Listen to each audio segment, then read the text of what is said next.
बात बताइए, ये मिड कैप स्मॉल कैप अभी भी बहुत रिस्की वेंचर है, इससे दूर रहें और लार्ज कैप पे फोकस करें अगर आपको इंडिविजुअली कुछ बाय भी करना है तो। देखिए लार्ज कैप में तो बहुत ज्यादा वैल्यूएशन कंफर्ट आ गया, तो लार्ज कैप में मुझे लग रहा है कि अब खैर, जैसे मैं कल भी कह रहा था कि निफ्टी ईटीएफ और निफ्टी जूनियर ईटीएफ तो आपको बाय करना ही चाहिए। देखो मेरा ये मानना है कि हम्म। मिड कैप में ना अब आप वो वन साइडेड भी नहीं ले सकते कि अब मिड कैप सारे बेचने हैं। आई थिंक काफी मिड कैप्स हैं जो अब आपको थोड़ी रिसर्च करनी होगी। काफी मिड कैप हैं जो अब मुझे लग रहा है कि एक ऐसे जोन में आ गए हैं जहां पर अगर आप धीरे धीरे बाय करना शुरू करेंगे, ये हो सकता है कि उसके बाद भी स्टॉक थोड़े से और गिर जाए, लेकिन आप को इवेंचुअली अगर आपका 3 से 5 साल का भी है तो काफी मिड कैप में आप थोड़ा सा एक आपको एक अच्छा रिस्क रिवॉर्ड मिलेगा। स्मॉल कैप में और एकदम एसएमई स्टॉक में, माइक्रो कैप में मेरा अभी भी मानना है कि पूंजी बचाइए। अभी रिटर्न्स की मत सोचिए, अभी काफी टाइम लगेगा। वहाँ सेंटिमेंट जिस तरीके से खराब हुआ है, अभी ठीक होने में वहां काफी टाइम लगेगा।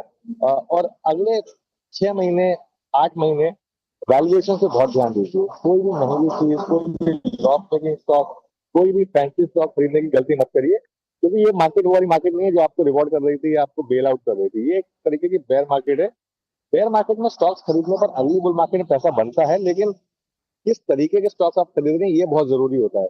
काफी बेयर मार्केट के स्टॉक्स लगातार गिरते जाते हैं और जीरो पे पहुंच जाते हैं। लेकिन अच्छी क्वालिटी के स्टॉक्स, अभी तो अगर आप इंडेक्स में देख लें, काफी स्टॉक्स हैं जो रेजिलियंस के बाद अब थोड़ा सा गिरने शुरू हो गए। जैसे महिंद्रा एंड महिंद्रा, ये अब ये बाय रिकमेंडेशन नहीं है, लेकिन महिंद्रा एंड महिंद्रा ने फॉर एग्जाम्पल करेक्ट होना शुरू कर दिया है वो टेस्ला की उस वरी के बाद। ऐसे आपको 10-12 स्टॉक्स की लिस्ट बनानी होगी जहां मुझे लग रहा है कि आप बाइंग कर सकते हैं। मिड कैप में मेरा ये मानना है कि अब आप उस स्टेज में आ गए हैं जहां पर आपको ये ब्लैंकेट कॉल नहीं लेनी है कि बस मुझे सारे मिड कैप बेचने हैं। कुछ मिड कैप में बने रहिए, कुछ मिड कैप में ऐड भी करिए, और कुछ स्मॉल कैप से अभी भी निकलने की कोशिश करिए। बिल्कुल ठीक। थैंक। अच्छा, कल सुबह आपसे मुलाकात हो रही है? 100%। मैं आज रात की लेट नाइट फ्लाइट लेकर आ रहा हूँ, लेकिन कल सुबह सुबह आपको स्टूडियो में। परफेक्ट। चलिए, अच्छा वीरो, थोड़ा सा नेटवर्क इशू आ रहे थे। भोपाल के आउटस्कर्ट्स हैं, भोपाल का नेटवर्क बढ़िया है यार, डेवलप नहीं, सिटी मैं है, समझ ध्यान गया, रखिए। बिल्कुल समझ गया, बिल्कुल हाँ, समझ गया, बिल्कुल समझ गया। ये जो पीछे ट्रेन की आवाज आ रही है वही ट्रेन है जिसके ये पीछे आप बचपन में डेवलपमेंट के भागते थे ना। साइंस हैं, ये ट्रक ट्रेन, मतलब नहीं, आप ये समझ रहे हो उसी के ना, पीछे भागते थे कनेक्टिविटी। ना। नहीं नहीं, ये नहीं, ऐसा है, ट्रेन तो हर जगह है, ये आप इसी के पीछे भागते थे, मेरे को मालूम चल गया। है देखिए ना वीडियो एक बात बचपन में। बताऊं, तो सुनो। मध्य प्रदेश से मेरा बहुत क्लोज नाता रहा है, क्योंकि मैंने ना अपनी जिंदगी के 3 बहुत शानदार साल, जब मैं बच्चा था, मतलब बच्चा भी क्या, मतलब ऑलमोस्ट टीनेजर होने की तैयारी कर रहा था, वो मैंने रतलाम में बिताए थे। तो इसके लिए मुझे तो ये राज्य जो है ना बहुत अच्छा लगता है फ्रेंकली। और यहाँ पर आके मैंने काफी चीजें सीखी हैं, और जो मेरी जिंदगी का हिस्सा बन चुकी है, जैसे पोहा, जो मैंने कहा था कि वो मेरी जिंदगी का हिस्सा बन चुका है। तो ऐसी कई चीजें हैं जो मैंने एमपी से पिक की थी, और वो हमेशा मेरे साथ रही। चलिए, थैंक यू सो मच सुबह सुबह जुड़ने के लिए। ये था बढ़िया सा बाजार पे पर्सपेक्टिव। और वीरू, जो सूखे पोहे और गीले पोहे कह रहे थे, दरअसल एक तरी वाला पोहा, उसमें एक चम्मच तरी डाल दी जाती है तो वो तरी वाला हो जाता है। अदरवाइज जनरली वहां पे भोपाल साइड सूखा चलता है, इंदौर साइड थोड़ा चटनी तरी ज्यादा चल जाता है, पर मजा अपना है दोनों का ही। खैर, फोकस करा जाए काम पे। ब्रेकफास्ट के टाइम पे पता नहीं कैसी कैसी बातें कर रहे हैं ये लोग। आज ये बाबा जो दिख रहा है आपको, दरअसल आज इंपॉर्टेंट दिन, आज छत्रपति शिवाजी महाराज जयंती है। सबको बधाइयां उस बात की, पर साथ साथ एक बात ध्यान रखिएगा, आज एक बैंक हॉलिडे है। करेंसी मार्केट, बॉन्ड मार्केट बंद है। आज एक सेटलमेंट हॉलिडे है। अब फ्रेंड बता रहा हूं, कल खरीदे हुए स्टॉक्स आज नहीं बिकेंगे, क्योंकि सेटल ही नहीं हो रहे होंगे, वो कल सेटल हो रहे होंगे थर्सडे के ट्रेडिंग सेशन में। ये भी ध्यान रखिएगा। खैर, है इंपॉर्टेंट दिन आज के लिए। एक कैबिनेट की बैठक शेड्यूल्ड है। एफओएमसी के रात में मिनट्स आ रहे होंगे। हेक्सावेयर की लिस्टिंग की हेडलाइन पे हमने बातचीत करी थी, दिल्ली के सीएम का नाम सामने आ रहा होगा। हाँ, आईसीसी चैंपियंस ट्रॉफी की शुरुआत हो रही होगी, तो बड़ा एक्शन पैक्ड दिन है आज का। पर संकेत वीरू एकदम फ्लैट ओपनिंग के। किस तरह के ग्लोब के समीकरण इस समय नजर आ रहे हैं? हमारे एशियन पियर्स कैसा कामकाज कर रहे हैं? बिल्कुल आशीष, उसको देख लेते हैं एक बार। देखिए, गिफ्ट निफ्टी तो थोड़ा बैकफुट पे ही है, बाकी यूएस को एक बार लेके आइए जरा, एक बार कल का यूएस में कल कुछ रिकॉर्ड भी स्थापित हुए, उसको देख लेते हैं। यूएस मार्केट आपकी स्क्रीन पे। और हालांकि आशीष, मैं आपसे ये पूछूंगा, मतलब खैर आशीष के पास जाऊं उससे पहले जरा मैं आपको ये बताता हूँ। ये यूएस मार्केट, डाउ फ्लैट, नेस्डेक फ्लैट, लेकिन S&P 500 ने कीर्तिमान स्थापित किया। अच्छा, एक हल्का सा मैं आपको अंश ये भी दिखाता हूँ कि आज हमारे साथ इस कार्यक्रम में होगा कौन कौन। हमारे साथ आज राजेश सतपुते, मानस जायसवाल, प्रकाश काबा, आशीष बहती जी, प्रशांत सावंत जी, सचिन जी और संजीव होटा, ये लोग होंगे इस कार्यक्रम में, और अमरदेव सिंह जी भी होंगे आज फंडामेंटल और टेक्निकल रोड पर बातचीत करने के लिए। But coming back to that, I think Ashish, US market, but US market से ज़्यादा ट्रंप के बयान आज मायने रखते हैं। फिर एक बार टिप्पणी, फिर फार्मा आज, आई थिंक एक तो कुछ यूएस एफडी की आपत्तियां, यूएस और ग्लोबल मार्केट्स के सेटअप को आज देखे कैसे लेना चाहिए इसको आज? ट्रंप के बयान वैसे अब यह है कि बार बार बोल रहे हैं तो बुरा लगता है, लेकिन कुछ नया नहीं है। हम इसी बयान पे पहले भी रिएक्ट कर चुके हैं, ध्यान रखिएगा। अब ये बात है कि बार बार वही चीजें बोले जा रहे हैं।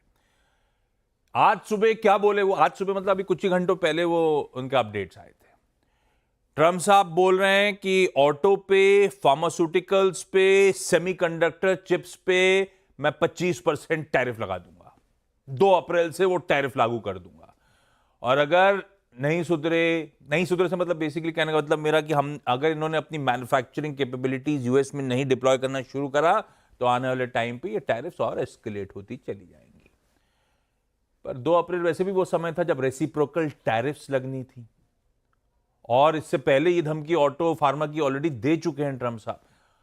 अभी कुछ दिन पहले फार्मास्यूटिकल इंडेक्स इसलिए तगड़ा दबाव दिखा रहा था जब ये अपडेट सीएनबीसी आवाज ने सबसे पहले आपके साथ शेयर करे थे। तो ये सब डेवलपमेंट्स ऑलरेडी डाइजेस्टेड है, पता है लगना है, पर वो बार बार हर बार रिपोर्टर से बातचीत कर रहे हैं, वही बात सामने आ रही है।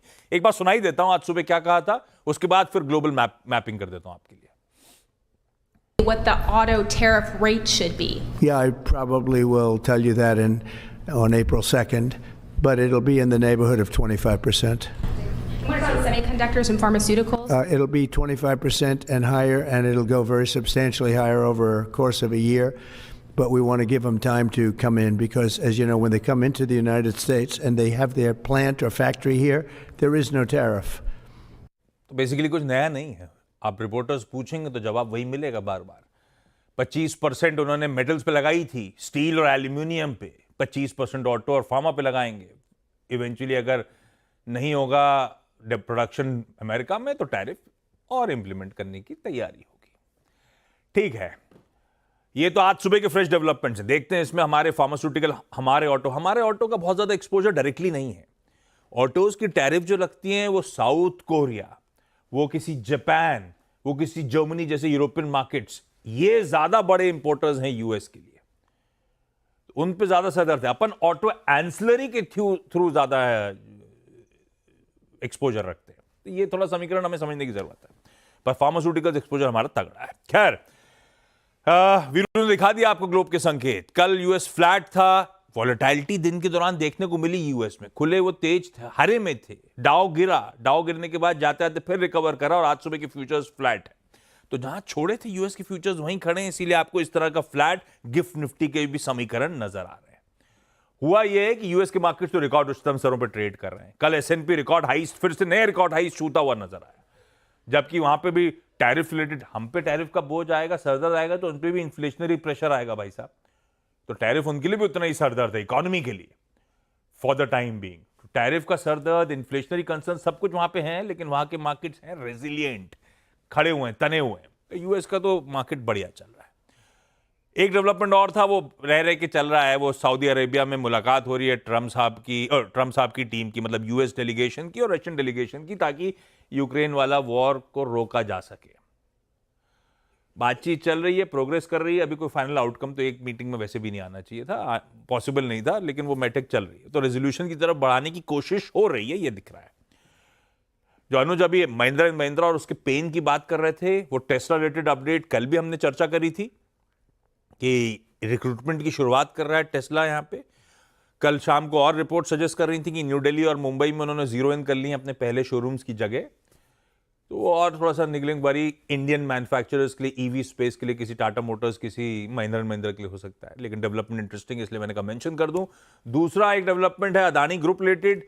यूएस सिक्योरिटीज एक्सचेंज कमीशन, जैसे अपने यहाँ सेबी है, वहां पे यूएस एसईसी है, उसने न्यूयॉर्क के डिस्ट्रिक्ट कोर्ट में कहा है कि हमने इंडियन अथॉरिटीज से मदद मांगी अदानी ग्रुप के इन्वेस्टिगेशन रिलेटेड। तो अदानी ग्रुप स्टॉक्स वापस रडार पे शायद आज जाते हुए नजर आए। ये सब बस ग्लोब की कहानी है।